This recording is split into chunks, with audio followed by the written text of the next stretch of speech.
За последние несколько лет мы неоднократно видели, как SEC пыталась запретить абсолютно все, что хоть как-то связано с криптовалютой. Это и криптобиржа Binance, Coinbase, Kraken, постоянные судебные иски в сторону других криптопроектов, ну и, конечно же, трехлетний суд с компанией Ripple. А все из-за того, что в США нет четких правил регулирования, от чего страдают не только американские пользователи, а и весь рынок крипты. Но уже 30 ноября нас ждет историческое событие, которое полностью перевернет игру. Ведь в этот день SEC проведет закрытую встречу, на которые могут поставить точку в судебном деле SEC против Ripple, что станет окончательной победой криптовалюты. Если мы вспомним, что было с криптой, когда этим летом SEC проиграла промежуточный суд и монеты полетели на десятки процентов вверх, я думаю, вы понимаете, насколько это важно не только для XRP, но и для других криптовалют. SEC уже признал свое поражение, когда в новом списке монет со статусом ценных бумаг не указала XRP, а также эта встреча 30 ноября имеет решающее значение для всей криптоиндустрии, ведь если Ripple получит окончательную победу, Гэри Генстеру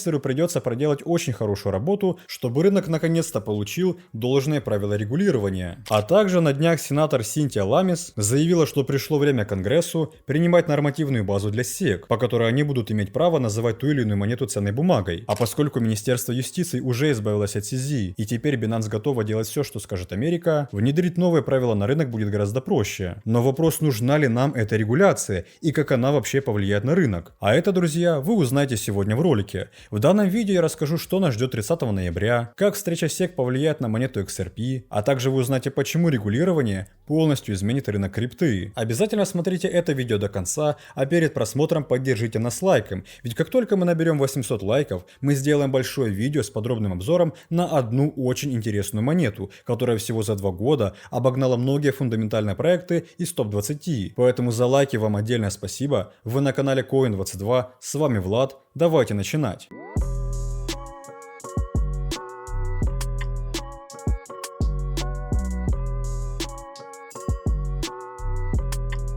Что ж, друзья, сегодня в ролике мы поговорим о регуляции рынка крипты, ведь буквально на следующей неделе пройдет закрытое заседание SEC, которое решит судьбу Ripple и всего рынка. Такие новости всегда влияют на криптовалюту, и чтобы всегда оставаться в курсе актуальных событий, переходите в наш телеграм-канал, ведь только он позволит вам получать самую эксклюзивную информацию, как, например, четкую дату, когда биткоин сможет достичь нового максимума. Поэтому подписывайтесь и первыми получайте самые важные события. А одним из таких событий станет закрытое заседание SEC на следующей неделе 30 ноября. Но что именно будет в этот день? Во-первых, информация про закрытую встречу SEC появилась еще на прошлой неделе, потому что на официальном сайте комиссии было опубликовано вот такое объявление с запланированной встречей, где будут обсуждаться темы регуляции, решения административных проблем, судебные иски и вопросы, связанные с судебными разбирательствами. Да, здесь не написано, что на встрече будут присутствовать представители Ripple, но с кем еще сейчас SEC ведет активное судебное разбирательство? Ну, конечно же, с компанией Ripple. Сейчас все говорят о том, что на этой встрече однозначно поднимут вопрос, который связан с судебным делом Ripple против SEC. Ведь если вспомнить прошлое судебное заседание, которое закончилось победой Ripple, так как XRP не признали ценной бумагой, то судья приняла решение, что Ripple и SEC должны поставить точку в этом деле к 12 февраля 2024 года, в результате чего SEC должна будет до середины марта предоставить записки с правовой защитой, а у SEC будет месяц, чтобы подать возражение. И прежде чем судья сможет вынести решение по любому средству правовой защиты, SEC получит последнюю возможность отреагировать на возражение Ripple к последней неделе апреля. Но вероятность того, что SEC продолжит играть против Ripple, очень и очень маленькая. Ведь еще в начале октября ходатайство SEC об апелляции по делу Ripple было отклонено федеральным судьей, после чего Генстер понял, что шансов на победу 0, и SEC сняла все обвинения с главы Ripple Брэда Герлинхауса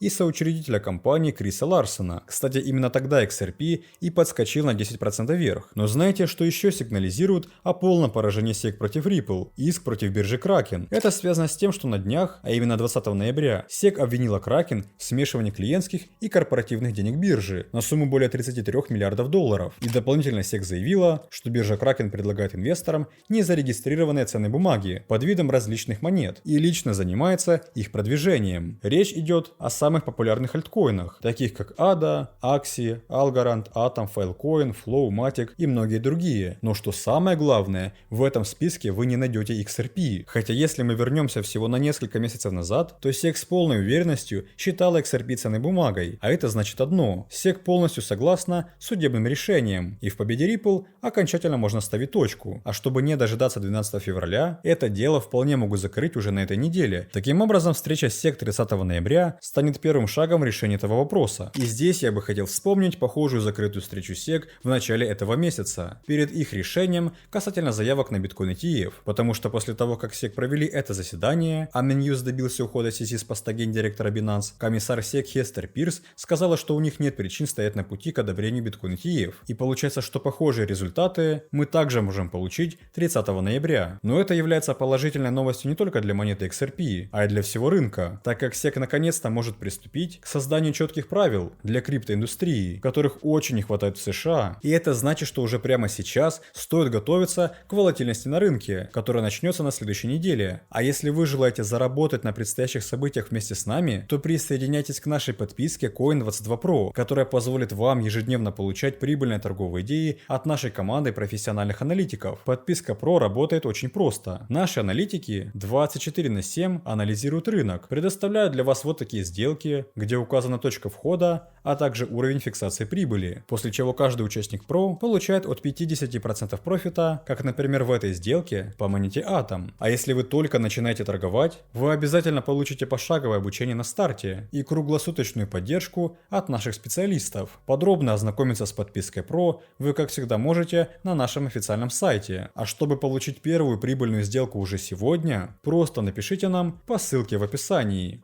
В целом, встреча за закрытыми дверями между Ripple и SEC означает решающий поворотный момент в их длительном судебном деле. Это событие потенциально может внести ясность в регулирование криптовалюты в США, которое имеет очень важное значение для всего рынка. Ведь давайте будем откровенны, большая часть крупных фондов или институциональных криптоинвесторов находится именно в США, а за счет того, что SEC до сих пор не создала четкие правила по контролю рынка крипты, это останавливает многих инвесторов вкладывать свои деньги в криптовалюту. Также SEC имеет очень сильное влияние на всю криптоиндустрию, ведь стоит им подать какой-нибудь иск на Binance или Coinbase, как это было летом, крипта сразу же летит вниз. Прежде всего это связано с тем, что около 20% американцев инвестируют свои деньги в крипту, а также Америка занимает лидирующие позиции по внедрению криптовалюты среди многих других стран мира. Вот поэтому, если SEC полностью запретит американцам инвестировать в криптовалюту, рынок лишится одного из самых больших источников финансирования. Но судя по тому, как Конгресс реагирует на действия Генслера, SEC все-таки не сможет продолжать выписывать иски направо и налево, чтобы запрещать развитие криптоиндустрии, потому что после того, как на этой неделе SEC обвинила биржу Kraken, сенатор Синтия Ламис раскритиковала Генслера, а также сказала: настало время Конгрессу принимать нормативную базу, чтобы предоставить SEC четкие правила относительно того, что является ценной бумагой, а что товаром. Закон Ламиса Гиллибранта об ответственных финансовых инновациях обуздает SEC и позволит финансовым инновациям процветать в Соединенных Штатах. Да, друзья, это еще одна причина, по которой можно предположить, что США постепенно начинают подготавливать рынок к новым правилам регуляции, чтобы в будущем понимать, какие проекты реально нарушают законы и выпускают ценные бумаги под видом токенов. И это будет особенно важно для криптобирж, потому что после иска представители биржи Kraken интересно прокомментировали эту ситуацию, ведь они сказали, что SEC требует соблюдения несуществующего режима. Но нужна ли рынку эта регуляция со стороны США? В нашем прошлом ролике, в котором я разбирал, как уход CZ из Binance связан с BlackRock, я говорил, что рынку безусловно необходима регуляция, поскольку она может решить очень много вопросов, как, например, обвинение Ripple. Но в данном случае регуляция очень тесно пересекается с полным контролем этой индустрии. Ведь сами понимаете, как можно контролировать крипту, которая по факту является децентрализованной, если мы говорим, например, о биткоине. По большей части, главная задача регулирующих органов и правительства – это контролировать ситуации, подобные краху Terra Luna или более наглядный пример FTX. Ведь мало того, что Кудрявый Сэм предоставлял услуги клиентам из США, так он еще и спонсировал администрацию самого Байдена, а также ходил в SEC как к себе домой и просил Генслера предоставить специальную лицензию для биржи FTX. Вот для такого, да, регуляция и нужна, но крипта — это очень молодая индустрия, и чтобы в каждой стране, в том числе и США, ввели четкие правила регуляции, должен пройти еще не один год, поскольку тот же фондовый рынок раньше был далеко не под таким контролем, как сейчас. Тем не менее, микропродвижение по этому вопросу есть, а полное закрытие судебного дела Ripple против SEC может только ускорить этот процесс. Так что 30 числа будем внимательно следить за новостями и ценой XRP. Кстати, если говорить о влиянии на XRP, то оно безусловно безусловно будет. Хриплый всегда реагировал на положительные новости, чего только победа в суде этим летом стоит. Не могу сказать, что это будет прям резкий скачок на 20 или 50%, но тем не менее, небольшое движение вверх мы можем увидеть. А также еще одной из последних положительных новостей является партнерство Ripple с компанией Uphold. В рамках этого партнерства Uphold станет ключевым узлом в сети ликвидности для Ripple на целых $5 миллиардов, что облегчит конвертацию XRP в фиатную валюту для банковских выплат. Эта интеграция позволит компаниям, которые используют услуги Ripple, без проблем проводить трансграничные переводы с повышенной скоростью, эффективностью и экономностью. А данное финансирование начнется в декабре, так что будем наблюдать. Но если в целом подвести итоги этой недели, то она получилась очень насыщенной. CZ под давлением США покинул Binance, комиссар SEC заявила, что у них нет причин отклонять ETF, а биткоин пробил новый годовой максимум. Все это привело к тому, что биткоин закрывает уже 6-ю неделю подряд в плюс. Также внутрисетевые данные говорят о том, что холдеры продолжают накапливать биткоин, ведь все готовятся к следующему году, который должен стать самым лучшим для рынка крипты за всю историю. Но станет ли он лучшим или нет, нам помогут понять актуальные новости. Поэтому подписывайтесь на наш телеграм-канал, жмите на колокольчик, чтобы не пропускать наши новые видео. И как всегда, увидимся в новом ролике. Вам желаю удачи, до скорых встреч!